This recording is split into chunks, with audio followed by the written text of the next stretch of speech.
మల్రెడ్డి రంగారెడ్డి గారు ఏం చేస్తున్నారు అనేటటువంటి విషయాన్ని ప్రధానంగా మేము ప్రశ్నించడం కొరకు ఈరోజు ఈ పత్రికా విలేకరుల సమావేశం ఏర్పాటు చేసినాం. ఎందుకంటే మొన్న అసెంబ్లీలో ఆయన ఒక అంశం మీద మాట్లాడిండు.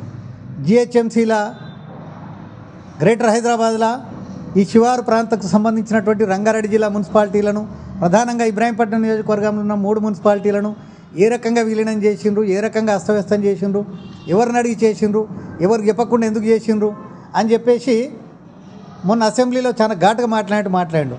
అమ్మ నయమే ఇబ్రాహీంపట్నం నియోజకవర్గం సమస్యల మీద కొంత అవగాహనతో మాట్లాడుతున్నాడు. సరే కనీసం లేటుగా నన్ను ఆలస్యంగా నన్ను మేల్కొన్నాడు, ఏదన్నా దీని మీద మాట్లాడతాడు, ప్రభుత్వం వైపు నుంచి ఏదైనా వస్తుందని చెప్పేసి ఆలోచన చేసినాం. మరి నిన్నటికి ఏమైందో తెలియదు.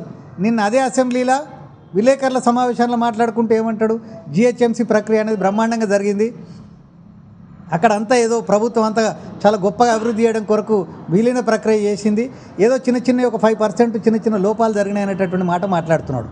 అంటే ఒక్కరోజుకే డౌన్ అయిపోయాడు, ఏం జరిగింది అనేటటువంటి తెలియదు. కానీ మేమేమడుగుతున్నామంటే నియోజకవర్గం అంతా కూడా అన్ని రంగాలలో అస్తవ్యస్తం అవుతుంది. ప్రధానంగా ఈ మధ్యలో జరిగినటువంటి 4 అంశాలను ఎమ్మెల్యే గారికి మేము సూటిగా ప్రశ్నిస్తూ ఉన్నాం. జిహెచ్ఎంసీలో నియోజకవర్గానికి సంబంధించినటువంటి 3 మున్సిపాలిటీలను విలీనం చేసింది కూడా అస్తవ్యస్తంగా చేసిండ్రు, మీరు ఎందుకు ఆ అంశం మీద పట్టించుకోలేదని చెప్పేసి మేము అడుగుతూ ఉన్నాం.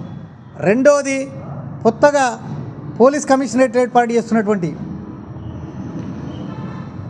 పోలీస్ కమిషనరేట్లు ఈ నియోజకవర్గంలో ఏర్పాటు చేస్తున్నటువంటివి ఏవైతే విభజన చేస్తున్నారో వాటిని కూడా అస్తవ్యస్తంగా చేసిండ్రు, దాని మీద ఎందుకు అవగాహనతో మాట్లాడతలేవని చెప్పి అడుగుతాను.